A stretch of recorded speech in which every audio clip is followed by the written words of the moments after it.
तो आओ भैया, आज हम लोग नामकरण की श्रृंखला में एल्किल आइसोसाइनाइड का नामकरण सीखते हैं। किसका नामकरण? एल्किल आइसोसाइनाइड का नामकरण। किसका नामकरण आज हम सीखेंगे? एल्किल आइसोसाइनाइड का। तो ये एल्किल आइसोसाइनाइड क्या होता है पहले हम ये जान लें, और इसके पहले ये देख लें कि एल्किल साइनाइड क्या होता है। तो पीछे वाले क्लास में अपने लोगों ने एल्किल साइनाइड का नामकरण सीखा था ना बेटा। एल्किल साइनाइड क्या होता है? एल्किल से क्या जुड़ जाए? Cyano group. एल्किल से अगर साइनो ग्रुप जुड़ जाता है तो क्या बन जाता है? Alkyl cyanide. और ये आइसो क्या है? कुछ नहीं करना है। एल्किल ग्रुप में बताओ साइनाइड में क्या जुड़ रहा था? एल्किल ग्रुप में सी जुड़ रहा था, कार्बन जुड़ रहा था। परिस्थिति बदल जाए, अगर इस एल्किल ग्रुप से यन जुड़ जाए और यन से फिर कार्बन जुड़े तो बेटा ये कहलाएगा एल्किल आइसोसाइनाइड। क्या कहलाएगा? Alkyl isocyanide. क्या हो गया? केवल N इधर आ गया और C इधर आ गया, मतलब N जुड़ जाएगा एल्किल से और C जुड़ जाएगा N से। अगर ऐसी परिस्थिति क्रिएट हो जाए तो बताइए वो यौगिक, नया यौगिक क्या कहलाएगा? Alkyl isocyanide. Alkyl isocyanide. तो एल्किल साइनाइड और एल्किल आइसोसाइनाइड में क्या अंतर है? एल्किल साइनाइड में एल्किल से कार्बन जुड़ेगा, कार्बन से नाइट्रोजन जुड़ेगा, और एल्किल आइसोसाइनाइड में क्या होगा? एल्किल समूह से नाइट्रोजन जुड़ेगा, नाइट्रोजन से कार्बन जुड़ेगा। अब अगर एल्किल आइसोसाइनाइड है, मतलब एल्किल समूह से नाइट्रोजन जुड़ा, तो एल्किल आइसोसाइनाइड बन गया। तो ये तो इसका सामान्य नाम हो गया। अब इसका आईयूपीएसी नाम क्या होगा? इसका आईयूपीएसी नाम होगा बेटा एल्किल आइसोनाइट्राइल। क्या नाम होगा? एल्किल आइसोनाइट्राइल। और एक बात और ध्यान रखें, इनको एक और नाम से बुलाते हैं। वो नाम क्या है? वो नाम कहलाता है कार्बिल एमीन। अगर कहीं कार्बिल एमीन मिल जाए तो घबराइएगा नहीं, जान लीजिएगा कि एल्किल आइसोसाइनाइड की ही बात हो रही है। तो एल्किल आइसोनाइट्राइल, कार्बिल एमीन या एल्किल आइसोसाइनाइड, ये एक ही चीजें हैं। इसको आप ध्यान रखेंगे। अब बताइए एल्किल आइसोसाइनाइड क्या है? अगर एल्किल समूह से कौन जुड़ जाए? एल्किल समूह से नाइट्रोजन जुड़े और उसके बाद नाइट्रोजन से कार्बन जुड़े, तो बताइए नाम क्या हो जाएगा? एल्किल आइसोनाइट्राइल। और सामान्य नाम उनका क्या बुलाया जाएगा? Alkyl isocyanide. एक उदाहरण देखें, आप समझ जाएंगे। जैसे देखें CH3CN। अगर ऐसा था तो बताइए ये क्या है? तो ये है साइनाइड, क्योंकि मेथिल से C जुड़ रहा है। और इसी परिस्थिति को बदल दीजिए जरा, CH3N और C, परिस्थिति बदल गई, ये इधर आ गया, C इधर चला गया, तो बताइए अब ये क्या बन गया? अब ये बन गया, ये था मेथिल साइनाइड और ये क्या हो गया? Methyl isocyanide. अब इसका बुलाने वाला नाम क्या हो जाएगा? Methyl isocyanide. क्या नाम हो गया इसका? मेथिल, ये चूंकि बीच में आ गया, आइसोसाइनाइड। अब इसका आईयूपीएसी नामकरण क्या करोगे? तो अगर एल्किल आइसोसाइनाइड है तो देखिए क्या बताया है? एल्किल आइसोनाइट्राइल। तो इसका मतलब इसका नाम क्या हो जाएगा? मेथिल आइसोनाइट्राइल। तो मेथिल आइसोसाइनाइड का आईयूपीएसी नाम क्या हो जाएगा? मेथिल आइसोनाइट्राइल। बस आपको ध्यान में ये रखना है केवल इसमें, ये वाला कार्बन काउंट में नहीं आएगा। ये वाला कार्बन काउंट में नहीं आएगा। कौन वाला कार्बन? जो नाइट्रोजन के बाद वाला है। और इसमें काउंट में आ जाता था। मेथिल एल्किल साइनाइड में ये वाला कार्बन भी हम लोग गिन लेते थे, लेकिन एल्किल आइसोसाइनाइड में नाइट्रोजन के बाद वाला कार्बन क्यों नहीं जोड़ेंगे? क्योंकि नाइट्रोजन के बाद वाला कार्बन सीधी श्रृंखला में सीधा नहीं जुड़ रहा है, बीच में n आ जा रहा है, इसलिए इस कार्बन का जो है हम काउंटिंग नहीं करते हैं। तो बताइए मेथिल आइसोसाइनाइड का IUPAC नाम क्या हो जाएगा? मेथिल आइसोनाइट्राइल। एक उदाहरण आप और देखें तो आप समझ जाएंगे, जरा इनको देखें, CH3 CH2N और C। अब बताइए ये क्या है? ये है N आ गया ना, N से एल्किल समूह जुड़ रहा है ना, तो बताइए ये क्या हो जाएगा? ये हो जाएगा एल्किल आइसोसाइनाइड। और कौन सा एल्किल? जितना नंबर ऑफ कार्बन है, कितना नंबर ऑफ कार्बन है? 2, तो इनका नाम क्या हो जाएगा? इनका नाम हो जाएगा एथिल आइसोसाइनाइड। ये हो गया इनका बुलाने वाला नाम। अब बताइए इनका IUPAC नाम क्या हो जाएगा? इनका IUPAC नाम हो जाएगा, कुछ करना नहीं है, एथिल, देखिए यहां एल्किल एथिल आइसो, और साइनाइड की जगह पर क्या लिख देंगे? नाइट्राइल। तो एथिल आइसोसाइनाइड का IUPAC नाम क्या हो जाएगा? एथिल आइसोनाइट्राइल। सो सिंपल है। ये स्थिति कब क्रिएट होगी बेटा? ये स्थिति तब क्रिएट होगी जब एल्किल समूह से कौन जुड़ जाए?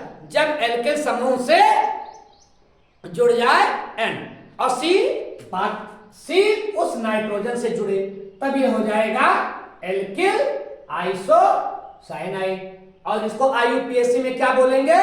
एल्किल आइसोनाइट्राइल, या इसी का एक नाम होता है कार्बिल एमीन। ये बात आप ध्यान में रखें। जरा एक उदाहरण और देखें, इसको जरा देखें,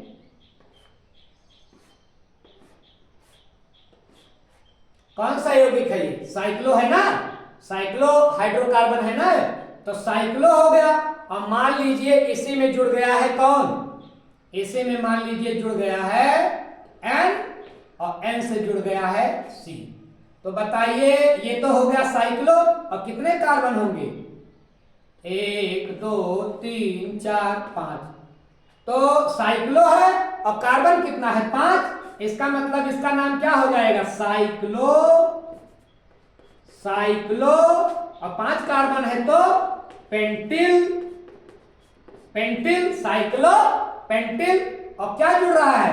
अगर C जुड़ जाता तो हो जाता साइनाइड, लेकिन N आ रहा है तो आइसो, तो इसका नाम क्या हो गया? Cyclopentyl isonitrile. क्या हो गया? साइक्लोपेंटिल आइसोनाइट्राइल। ये इसका IUPAC नाम हो गया। आप समझ रहे हो नहीं? ये चक्रीय यौगिक है ना, तो चक्रीय यौगिक है तो साइक्लो, और कितने कार्बन लगे हैं? 1 2 3 4 5। तो 5 कार्बन है, तो 5 कार्बन है तो कौन सा एल्किल जाएगा? पेंटिल। तो साइक्लोपेंटिल, और चूंकि जो है कार्बन से एल्किल समूह से कौन जुड़ रहा है? N, इसलिए आइसो और नाइट्राइल। तो बताइए इसका IUPAC नाम क्या हो गया? साइक्लोपेंटिल आइसोनाइट्राइल। ठीक है। एक उदाहरण और देखें, एक परिस्थिति ऐसी देख ले कि साइनो ग्रुप भी जुड़ा हो, मतलब ऐसे देखें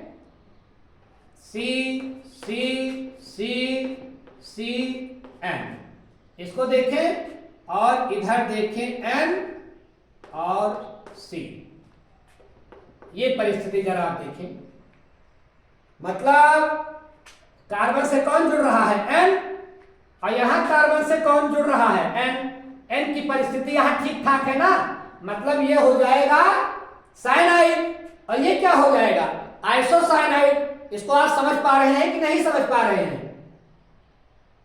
ये हो गया भैया, देखो कार्बन से क्या जुड़ रहा है? N, तो इसका मतलब ये हो गया आइसो। क्या पढ़ा है आपने लोगों ने कि अगर कार्बन से N जुड़ जाए तो आइसो, और यहां कार्बन से नाइट्रोजन जुड़ रहा है, मतलब कार्बन से जुड़ रहा है, तो ये हो जाएगा साइनाइड।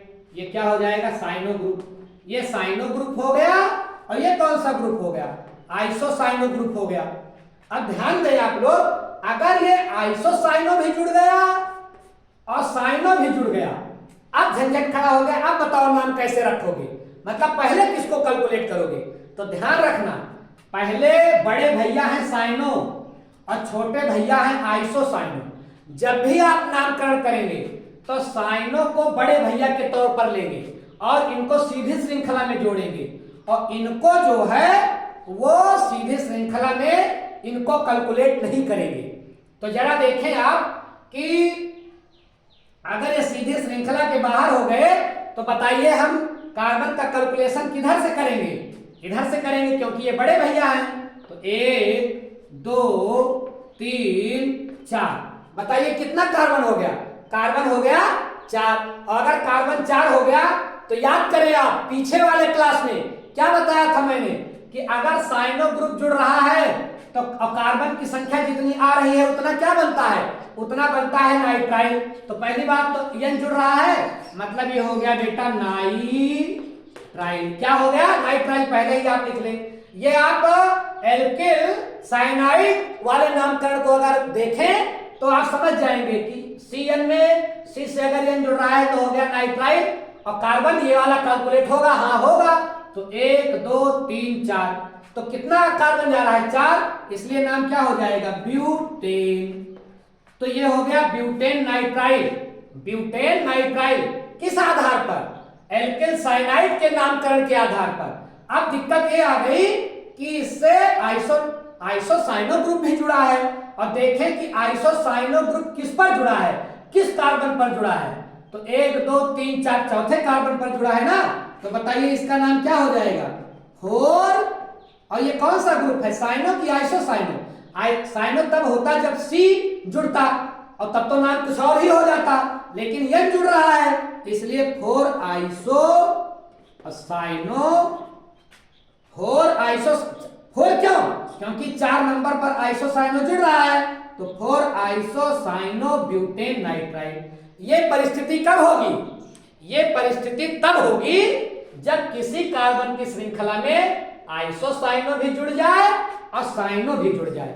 तो बताइए नाम में किसको वरीयता दोगे, मतलब कार्बन का की जो गणना है, जो गिनती है वो किधर से करोगे, आइसोसाइनो वाले से कि साइनो वाले से, साइनो वाले से। क्यों, क्योंकि साइनो बड़े भैया हैं और आइसोसाइनो छोटे भैया हैं। आइसो कब होता है, जब कार्बन से नाइट्रोजन जुड़ता है, और साइनो कब होता है, जब कार्बन से कार्बन जुड़ता है और कार्बन से नाइट्रोजन जुड़ता है। मतलब एल्किल समूह से, अगर एल्किल समूह से कार्बन जुड़ रहा है तो साइनो, और अगर एल्किल समूह से नाइट्रोजन जुड़ रहा है तो आइसोसाइनो। और IUPAC नाम क्या होगा बेटा, एल्किल आइसो नाइट्राइल। और इसी को और किस नाम से जानते हैं, कार्बेल एमीन नाम से जानते हैं। तो मुझे लगता है इस क्लास में आप ये समझ गए होंगे कि एल्किल आइसोसाइनाइड क्या होता है, एल्किल आइसोसाइनाइड का नामकरण क्या होता है, और कैसे अगर दोनों जुड़ जाएं, साइनो ग्रुप भी जुड़ जाए मतलब Cn भी और NC दोनों जुड़ जाएं, तो हम नामकरण कैसे करेंगे। मुझे लगता है आप इसको बेहतर ढंग से समझे होंगे। नामकरण की श्रृंखला यूं ही जारी है, शेष हम लोग नेक्स्ट वीडियो में